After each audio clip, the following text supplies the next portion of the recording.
Bonjour frères et sœurs en Christ, chers amis. Le Seigneur est bon et Dieu veut toujours encore que ses serviteurs, ses enfants annoncent la parole, sa parole. C'est pourquoi aujourd'hui je vais parler d'un thème, la séparation. Alors, veux-tu être un vrai chrétien, avoir la marque du véritable disciple? Si oui, alors tu dois inévitablement vivre ce qu'on appelle donc cette séparation. Cette séparation coûte un prix. Les apôtres et tant d'autres disciples aussi ont expérimenté et croyez-moi que certains ont même connu le martyre. Il est impossible de vivre cette séparation sans passer par un brisement ou passer par la persécution. Elle peut être physique, elle peut être d'ordre moral également.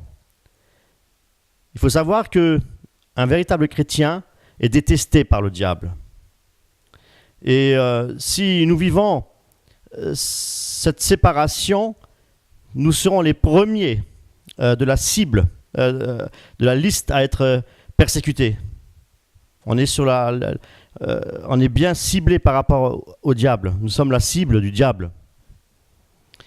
Et Satan fera tout pour nous mettre dans des situations embarrassantes. Beaucoup de personnes croient que suivre Jésus-Christ, c'est l'accepter dans son cœur et de faire de lui son Seigneur et de sa vie. En partie, on va dire que oui, mais la séparation, elle implique plusieurs éléments. Et plus vous vous séparez des œuvres stériles et mortes, et plus vous serez haïs et persécutés. Et on a même l'impression que rien ne fonctionne. Plus rien ne fonctionne. Et ce qui est merveilleux, c'est que malgré toutes ces épreuves, eh bien, que nous traversons, nous restons toujours victorieux, et car le pouvoir de Satan est limité, et Jésus-Christ l'a bien entendu vaincu. Et à cet effet, je vous invite à prendre avec moi Colossiens au chapitre 2, verset 15.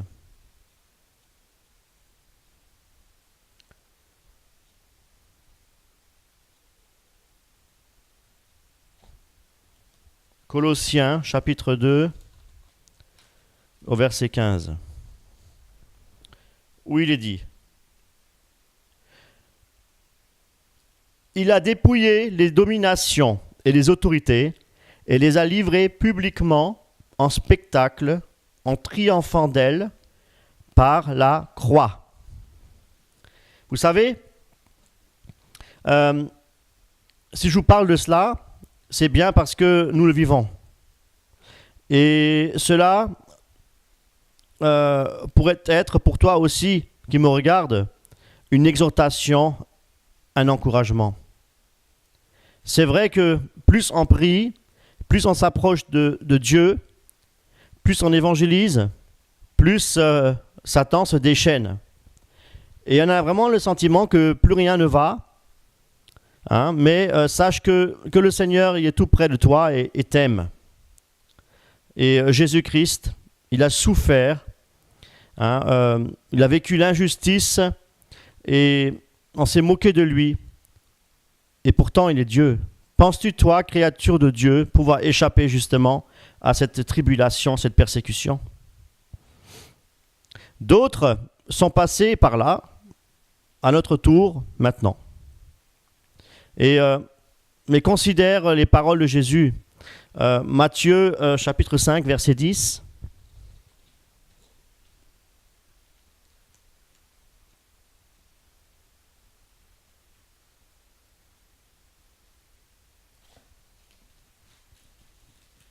Matthieu 5, verset 10, où il est dit: Heureux ceux qui sont persécutés pour la justice, car le royaume des cieux est à eux.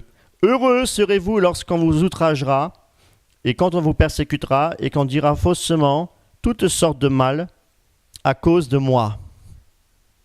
Réjouissez-vous et soyez dans l'allégresse, parce que votre récompense sera grande dans les cieux. Car c'est ainsi qu'on a persécuté les prophètes qui ont été avant vous.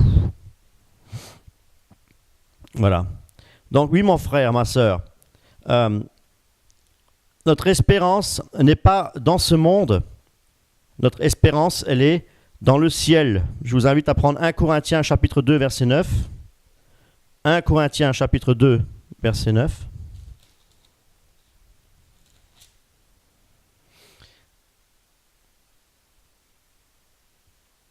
Mais, comme il est écrit, ce sont des choses que l'œil n'a jamais vues, que l'oreille n'a jamais entendues et qui ne sont point montées au cœur de l'homme, des choses que Dieu a préparées pour ceux qui l'aiment. Alléluia. Et on va même dans Isaïe chapitre 64, verset 4. Isaïe 64, verset 4. Tu vas au-devant de celui qui pratique avec joie la justice, de ceux qui marchent dans tes voies et se souviennent de toi. Voilà. Et on peut encore terminer avec Jacques, chapitre 1, verset 12. Heureux l'homme qui supporte patiemment la tentation, car après avoir été éprouvé, il recevra la couronne de vie que le Seigneur a promise à ceux qui l'aiment. Gloire à Dieu. Ce matin, lorsque je me suis réveillé, le Seigneur m'a fait voir 5 points concernant justement cette séparation et qui méritent toute notre attention. Et j'aimerais vraiment les partager avec vous. Chaque point sera détaillé comme le Seigneur m'avait guidé. Vous savez, Dieu parle au cœur. Oui, vraiment, le Seigneur nous a aussi donné un cerveau, une intelligence. Des neurones, on appelle ça, oui. Mais à quoi bon être le plus érudit? Vraiment. Et dans ce monde, et si la parole de Dieu ne percute pas notre cœur, recevoir la parole justement dans notre cœur, c'est prendre conscience de notre état de faiblesse humaine et également spirituelle. J'aimerais prendre avec vous Hébreux chapitre 4, verset 12. Hébreux 4,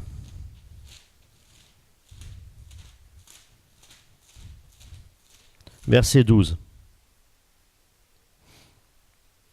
Car la parole de Dieu est vivante et efficace, plus tranchante qu'une épée quelconque à 2 tranchants, pénétrante jusqu'à partager moelle et esprit, âme et esprit, jointure et moelle, elle juge les sentiments et les pensées du cœur.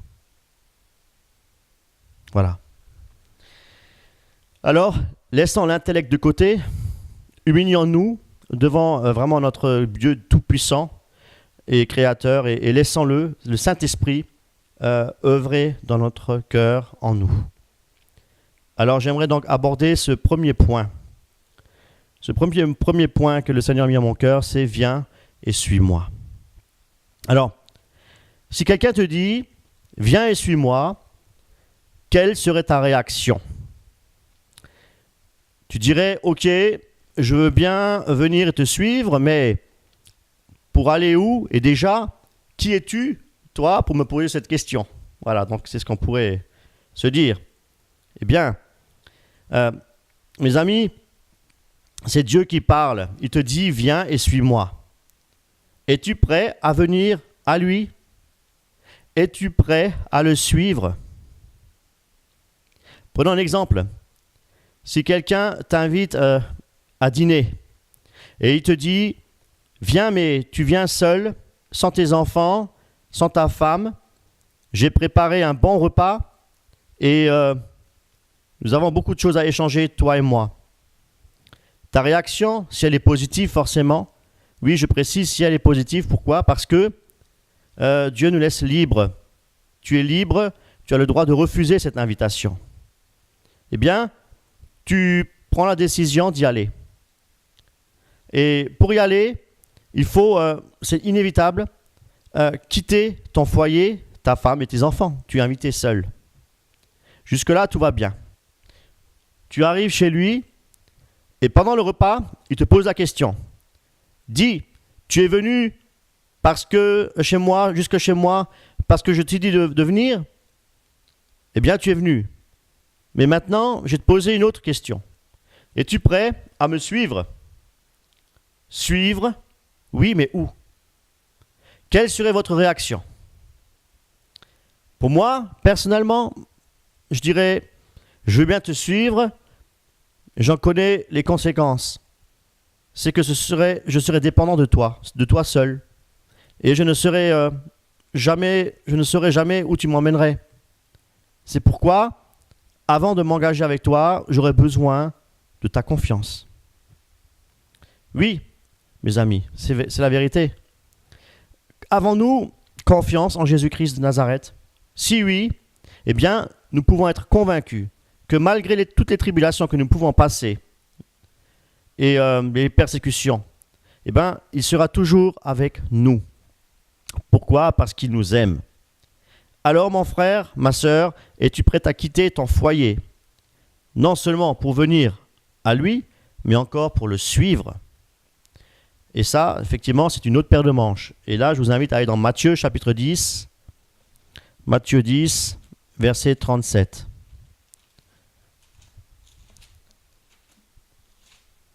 Matthieu 10, verset 37, où il est dit: celui qui aime son père ou sa mère plus que moi n'est pas digne de moi, et celui qui aime son fils ou sa fille plus que moi n'est pas digne de moi.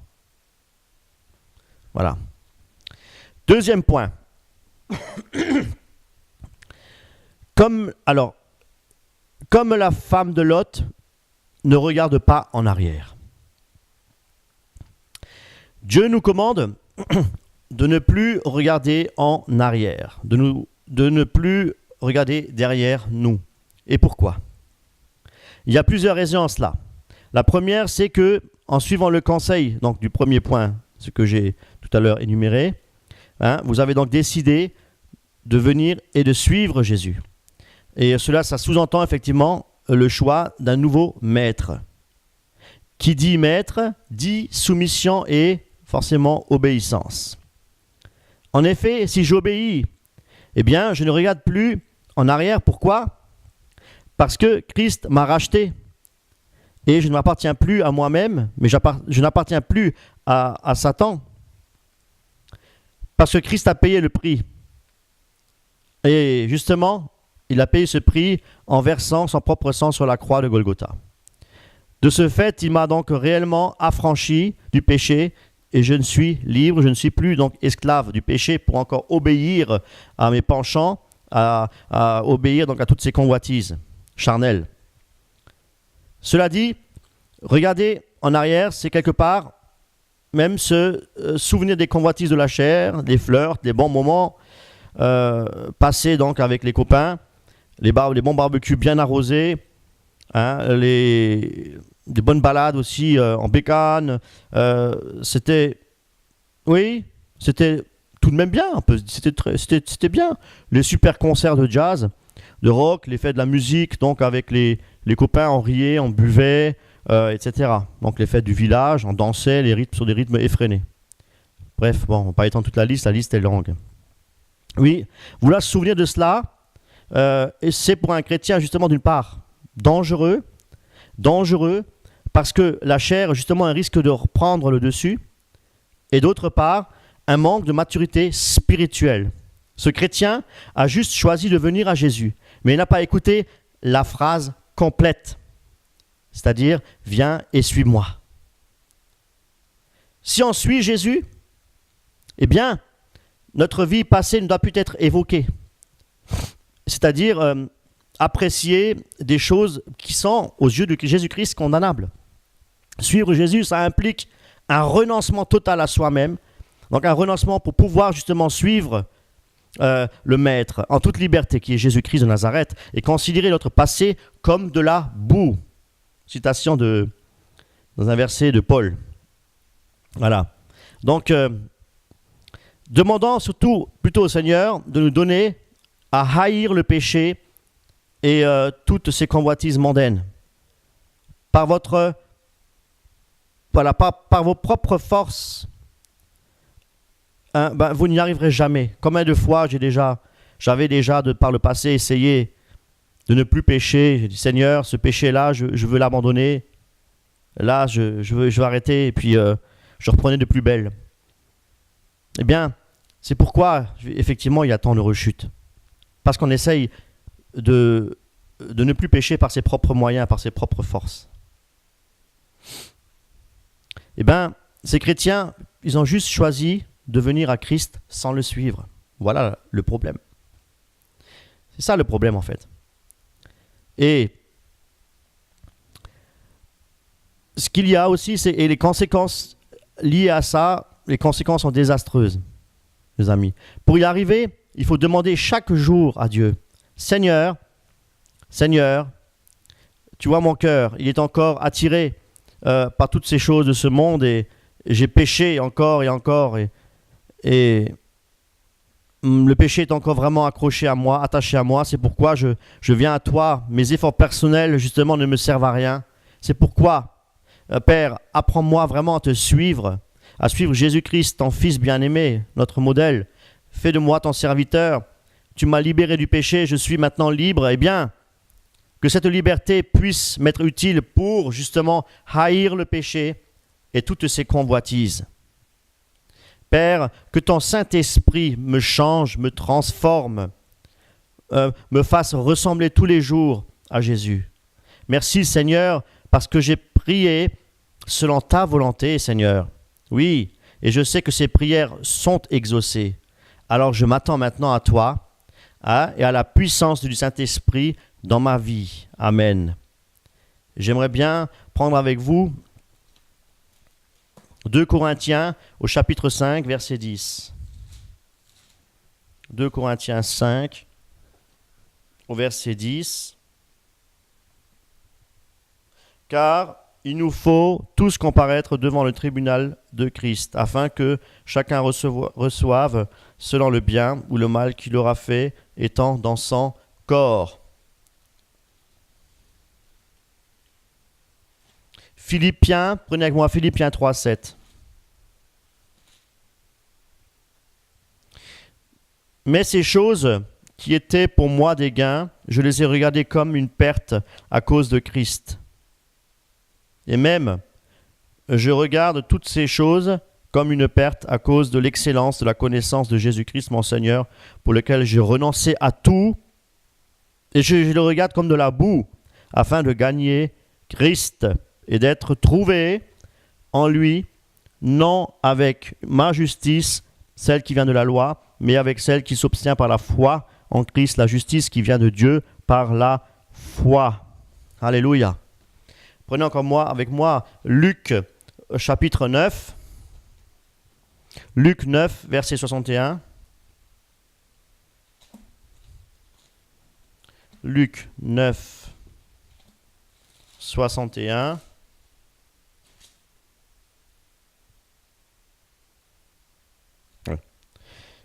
Un autre dit, excusez-moi, j'ai pas mes lunettes, donc je suis obligé un petit peu j'ai l'air un peu idiot, mais bon, c'est pas grave. Je te suivrai, Seigneur, mais permets-moi d'aller d'abord prendre congé de ceux de ma maison. Jésus lui répondit, quiconque met la main à la charrue et regarde en arrière n'est pas propre au royaume de Dieu. Voilà. Voyez mes amis, on va maintenant aborder le troisième point. Le troisième point, c'est le chemin, choisis le chemin de la vie. Alors, j'aimerais d'abord vous faire la lecture de ce verset que j'ai choisi donc à Deutéronome, chapitre 30, verset 15. Deutéronome 30, verset 15.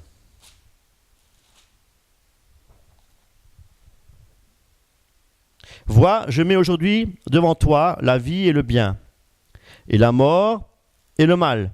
Car je te prescris aujourd'hui d'aimer l'Éternel ton Dieu, de marcher dans ses voies, d'observer ses commandements, ses lois et ses ordonnances, afin que tu vives et que tu multiplies, et que l'Éternel, ton Dieu, te bénisse dans le pays dont tu vas entrer en possession.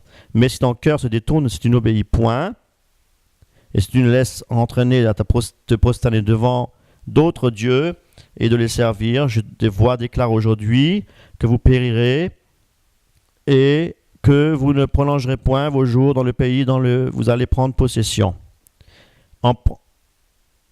J'en prends aujourd'hui à témoin qu'entre vous le ciel et la terre, j'ai mis devant toi la vie et la mort, la bénédiction et la malédiction. Choisis la vie afin que tu vives, toi et ta postérité. Voyez, Dieu ici donne la possibilité de choisir entre deux chemins. Donc, et Dieu, dans son amour, il a bien ajouté, hein, même après nous avoir donné le choix, Dieu dit encore, choisis la vie afin que tu vives. Voyez ?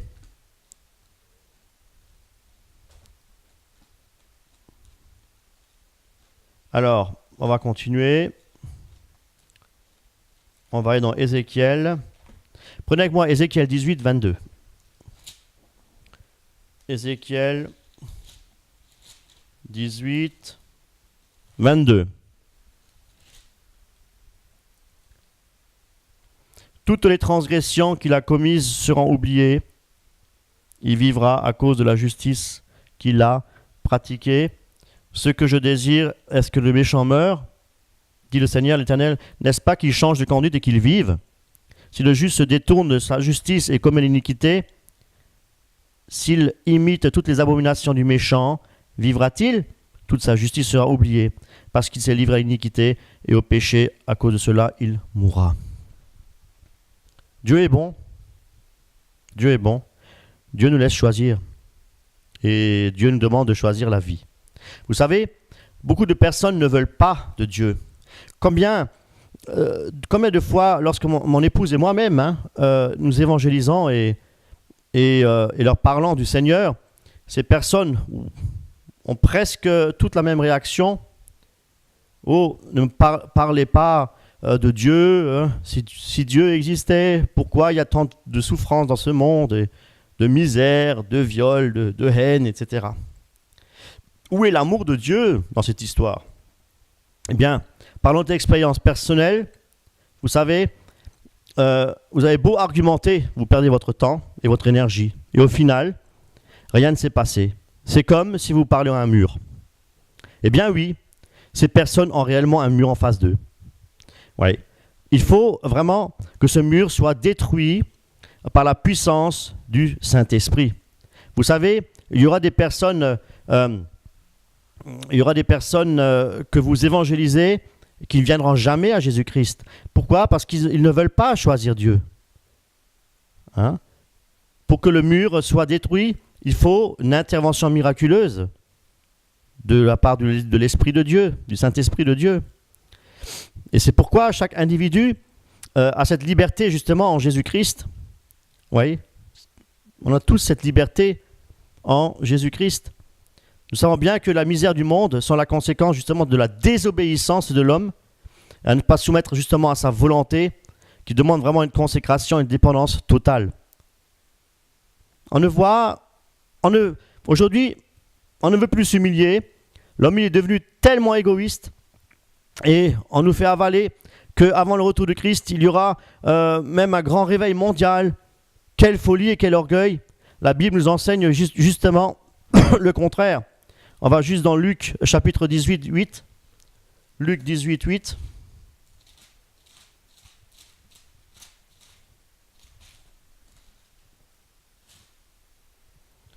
Où il est dit, et je vous le dis, il leur fera promptement justice, mais quand le Fils de l'homme viendra, trouvera-t-il la foi sur la terre ? Et on peut encore aller dans Matthieu chapitre 24, 3. Matthieu 24, 3.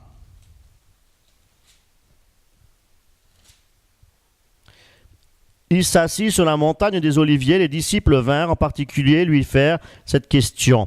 Dis-nous quand cela arrivera-t-il et quel sera le signe de ton avènement et de la fin du monde ? Jésus leur répondit, prenez garde que personne ne vous séduise, car plusieurs viendront sous mon nom disant c'est moi qui suis le Christ, et ils séduiront beaucoup de gens. Vous entendrez parler de guerre et de bruit de guerre. Gardez-vous d'être troublés, car il faut que ces choses arrivent. Mais ce ne sera pas encore la fin. Une nation s'élèvera contre une nation, et un royaume contre un royaume. Et il y aura divers lieux, des famines, des tremblements de terre. Tout cela ne sera que le commencement des douleurs. Prenez avec moi Matthieu 24, verset 23. Matthieu 24, verset 23. Si quelqu'un vous dit alors le Christ est ici, il est là, ne le croyez pas, car ils s'élèveront de faux Christ et de faux prophètes. Ils feront de grands prodiges et des miracles, au point de séduire, même s'il était possible, les élus. Voici ce que je vous dis d'avance. Oui, mes amis, le chemin de la vie est le meilleur chemin que vous puissiez trouver. Mais si vous avez un cœur d'évangéliste, oubliez le réveil mondial et priez le Seigneur qui vous envoie les personnes que lui a choisies pour son royaume. L'œuvre de Dieu n'est pas un édifice humain, mais c'est un édifice spirituel, édifié non pas par la volonté de l'homme, mais par Dieu lui-même. C'est Christ lui-même qui attire les individus à lui. Ça, il faut le savoir. C'est son œuvre, ce n'est pas notre œuvre à nous. Pour résumer, le chemin de la vie, c'est Christ, parce qu'il est le chemin et la vie. Choisir le chemin de la vie, c'est venir à Jésus-Christ et le suivre, quel que soit le prix à payer, mes amis. Nous allons maintenant évoquer le 4e point. Si tu aimes plus ton Père. Alors, Matthieu 10, verset 37. Matthieu 10, verset 37. Oh là là, avec une main, c'est pas évident. Voilà, et sans lunettes, c'est encore pire. Celui qui aime son père ou sa mère plus que moi n'est pas digne de moi, et celui qui aime son fils ou sa fille plus que moi n'est pas digne de moi. Voilà. Posons-nous la question. Jésus est-il en train de dire peut-être ici que nous devons détester notre père, voire même haïr, comme si il est présenté, comme il le présente bien dans Luc, alors Luc 14, 26. Luc 14, 26, effectivement. Si quelqu'un vient à moi, s'il ne hait son père ou sa mère, sa femme, ses propres enfants, ses frères et ses sœurs, et même sa propre vie, il ne peut être mon disciple. Vous voyez, même sa propre vie. Sa propre vie. Oui. Alors, qu'est-ce que ça... on pourrait dire que Dieu... Oui, on pourrait carrément là dire que Dieu n'est pas amour. Alors, qu'est-ce que ça signifie? Comment réagirais-tu, toi, maintenant, si quelqu'un, par exemple, te disait mon frère, ma sœur, déteste ton père et hait ta mère, tes enfants, et viens à Jésus-Christ, lui t'aime seul, c'est le seul qui t'aime, mais il n'aime pas tes parents, toute ta famille. N'est-ce pas de la folie? Eh bien, un autre verset illustre cela pour mieux comprendre justement ce que Jésus-Christ il voulait dire par là. Et là, on va dans Matthieu 8, 21. Matthieu 8, 21. Matthieu 8, 21. Où nous lisons.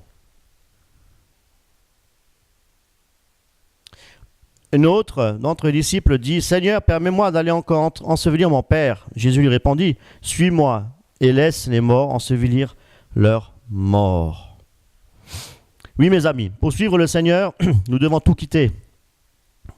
Dieu nous a commandé de l'aimer de tout notre cœur, toute notre pensée et de toutes nos forces.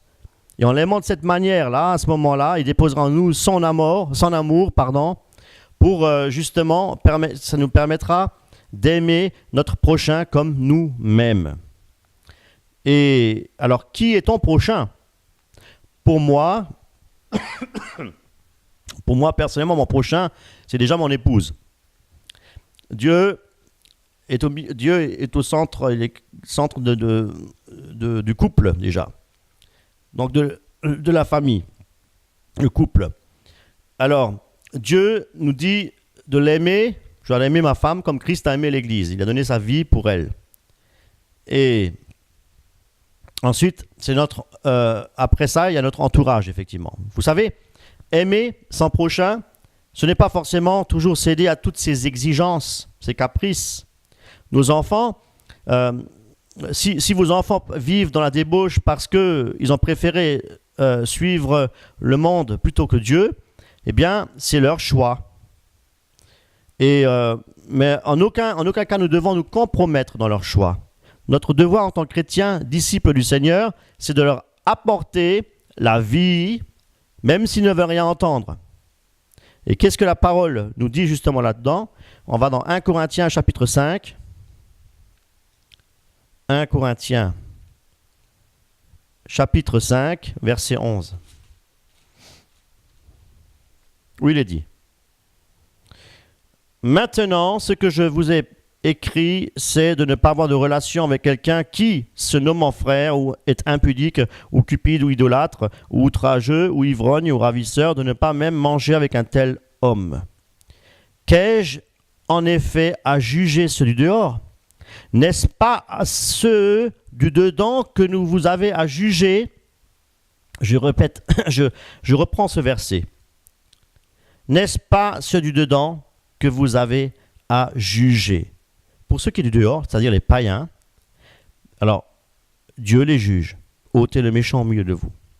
Donc ici, Paul nous recommande de juger ceux du dedans, c'est-à-dire les chrétiens qui ne vivent pas conformément à la parole de Dieu. Vous voyez, on doit même les juger. Et ceux qui se disent chrétiens et qui vivent comme des païens, eh bien, croyez-moi, j'en faisais partie. Eh bien, je rends gloire à Dieu de ce que le Seigneur, justement, a eu pitié de moi et m'a complètement délivré, avec l'aide du Saint-Esprit et avec l'aide de mon épouse. Et Dieu m'a délivré de tous mes vices. Si maintenant, mon prochain vit dans la débauche, eh bien, c'est avec douceur que nous devons l'avertir. Et s'il il ne veut toujours pas se repentir, eh bien, nous ne devons plus avoir de contact avec lui, selon la parole de Dieu.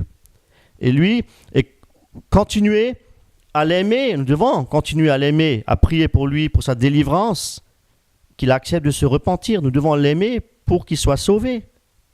La parole de Dieu va même encore plus loin. Et là, j'aimerais bien que vous preniez avec moi Éphésiens, chapitre 5, verset 3. Éphésiens 5.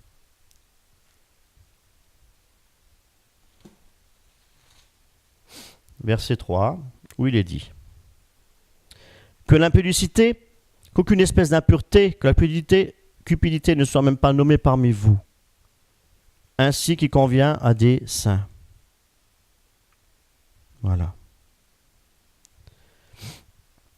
Vous savez, chacun est libre de choisir, comme on l'a déjà dit, comme on l'a déjà vu avec la vie. Donc chacun, soit la vie ou soit la mort. Regardez encore un autre verset dans 1 Corinthiens, chapitre 7, verset 16. 1 Corinthiens, chapitre 7, verset 16.